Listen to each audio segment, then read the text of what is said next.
Alright. Nyt olisi tämmönen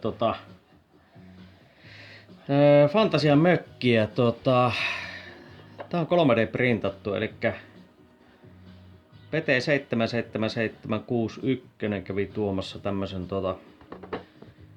3D-printatun mökin ja itse asiassa läjään kaikkea muutakin kivaa. Ja nyt sitten sain tämän mökin maalattua ja tää on printattu Vertex-printerillä, muistaakseni 0,2 millinen kerrospaksuus. Ja tätä en ole mitenkään niinku hionut, eli tässä näkyy jonkun verran noita printtausraitoja vielä, mutta ihan halusin testata miltä tämä näyttää, jos tämä maalaa vaan ihan suoraan. Kyllä tästä ihan hyvä tuli. Eli tästä kun katsoo, niin tietenkin lähempää, jos niin näkee tosiaan nuo printtausraidat, mutta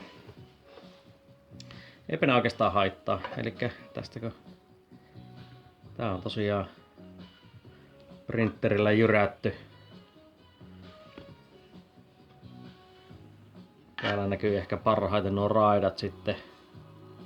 Tiedä erottuuko ne kameralle, mutta kyllä ne siellä näkyy printtausraidat. Mutta yllättävän hyvä tuli ihan tästä tälleen näin suoraan vaan niin printattu ja sitten roiskastu maalepintaan.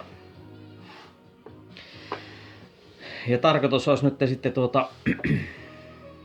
enemmänkin maalailla sitten näitä 3D-printattuja juttuja, niin niistä on sitten tarkoitus tehdä enemmän videoita. Tällainen.